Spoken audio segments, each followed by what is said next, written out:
नमस्कार कल्पना किचन ले आपण समस्त को अनेक अनेक स्वागत। आज मु आपण मान सहित शेयर करने नहीं आसी बेंगली स्टाइल रोही माछ झाल तरकारी। तेबे आसंतु ए रोही माछ झाल तरकारी प्रस्तुत करवा। सेतिपाई मु एठी 500 ग्राम रोही माछ नहीं ताकू भल भाव काटिकी धोई आनी। से मु लुण हलदी आउ अधे लेंबू रस गोटे लेंबूर अधा देकी तार रस ताको मु मैरिनेट कर नौची। देखो एमती भाव भल भाव गोलई नबा जमती लुण हलदी माछर सबु आड़े भल भाव लगे। लेंबू रस देले माछर टिके आइंसिया स्मेलटा बाहरी जीवो। एठी मोर सबु माछ भल भाव मैरिनेट हो गलानी।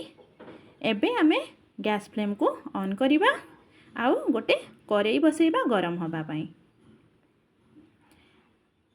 करेई गरम हो गले सेथिरे आमे सोरिष तेल दबा कहीं माछ तरकारी तो सोरिष तेल रे ही स्वाद आसी थाए। तेल को भल भाव आमे चारिपटे स्प्रेड कर नबा आउ गरम कर नबा। गैस फ्लेम को टिके हाई रखिबा आउ माछ को आमे सेथिरे देकी भाजी नबा। माछ को सब पकई सारला परे आमे गैस फ्लेम को मीडियम कर दबा नले माछ भितरु सिजिबनी उपरु लाल पड़ी जिवो। तेबे मीडियम गैस फ्लेम रे आमे माछ को भाजीबा। माछ आठी होउथबा भितरे आमे माछ पई मसला प्रिपेयर करबा। मसला रे मु नेछि गोटे पियाज अल्प टिके अदा 6-7 टी रसुण कुला कंचा लंका जीरा आउ पोस्तक गोटे चामच एई सब को देकी आमे गोटे पेस्ट बनै आनिबा। आउ सेथिरे आमे गोटे स्पून हळदी गोटे स्पून लंका गुंड आ गोटे स्पून धनिया गुंड देकी अल्प टिके पानी देकी मसलाटा बाटी आनिबा। हलदी धनिया गुंड लंका गुंड एका सांगरे आमे मसला रे पकेकी बाटी आनिबा। देखिबे एथिरे कलर बहुत सुंदर आसीबो। एबे मु मसलाटा को पूरा फाइन करके बाटी आनीची। एबे माछ भी गोटे पट हो गलानी आमे ताको नौटै नबा।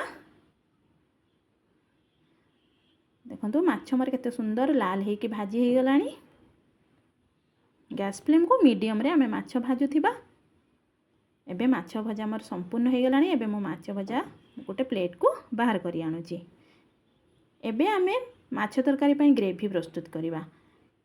करेई रे जो माछ भाजी थिले सेथिरे तेल किछि रही जाईची।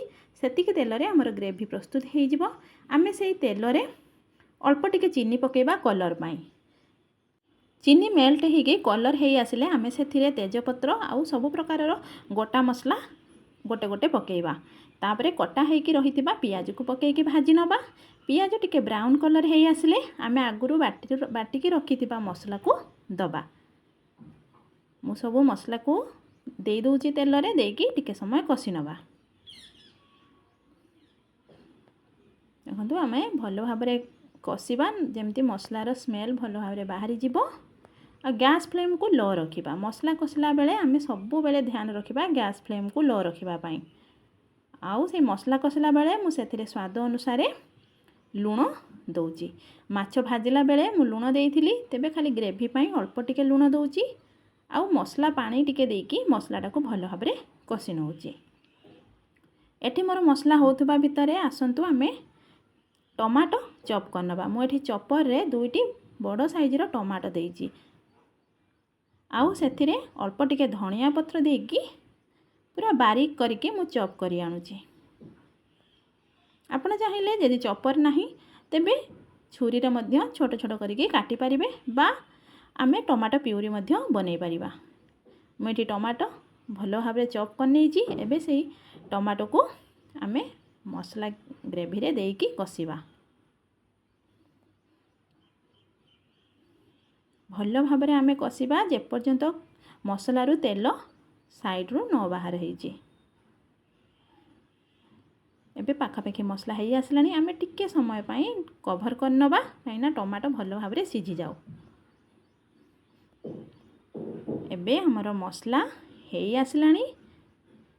आ टिके समय एपट सेपट करिबा। देखंतु साइड रे तेल बाहर लानी।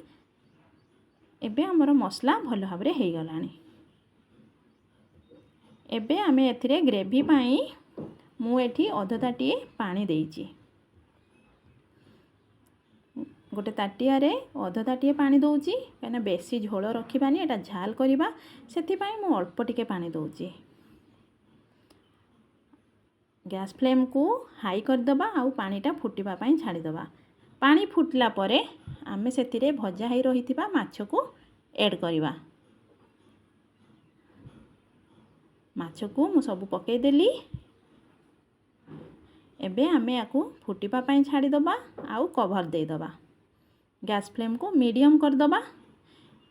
माछ भीतर को भलो भाबरे जेमती मसला जीवो तेम गैस फ्लेम को मीडियम रखिबा आउ 10 मिनिट पई कवर करके छाड़ी दबा। एबे मोर हेई गलानी माछ झोल आमे ऊपर टिके डालचीनी आ गुजराती रो गुंड पकेइबा। जेते भी गरम मसला पड़ी थाउ ना कहीं किंतु टिके डालचीनी गुंड जदि रोही माछ झोल रे पड़े तेबे बहुत सुंदर लागे। तेबे मु सब बेले डालचीनी आ गुजराती को गुंड करके माछ तरकारी रे देई थाए। एथिरे बास्ना बहुत सुंदर आसे। देखंतु मोर माछ झाल प्रस्तुत हेई गलानी। केते सुंदर देखा जाउची आ कलर भी बहुत सुंदर आसीची। एबे मु गोटे प्लेट को बाहर कर नउची। देखंतु केते सुंदर माछ तरकारी बनीची पूरा बेंगली स्टाइल रोही माछ झाल। खाइबा पई बहुत सुंदर लागिबो। आपण एमिति घरे बनांतु देखिबे खाइबा पई बहुत सुंदर लागिबो। आपण को जदि मो चैनल भलो लागु थाए तेबे लाइक शेयर और सब्सक्राइब निहाती करंतु। आज पई रहूची। Thanks for watching.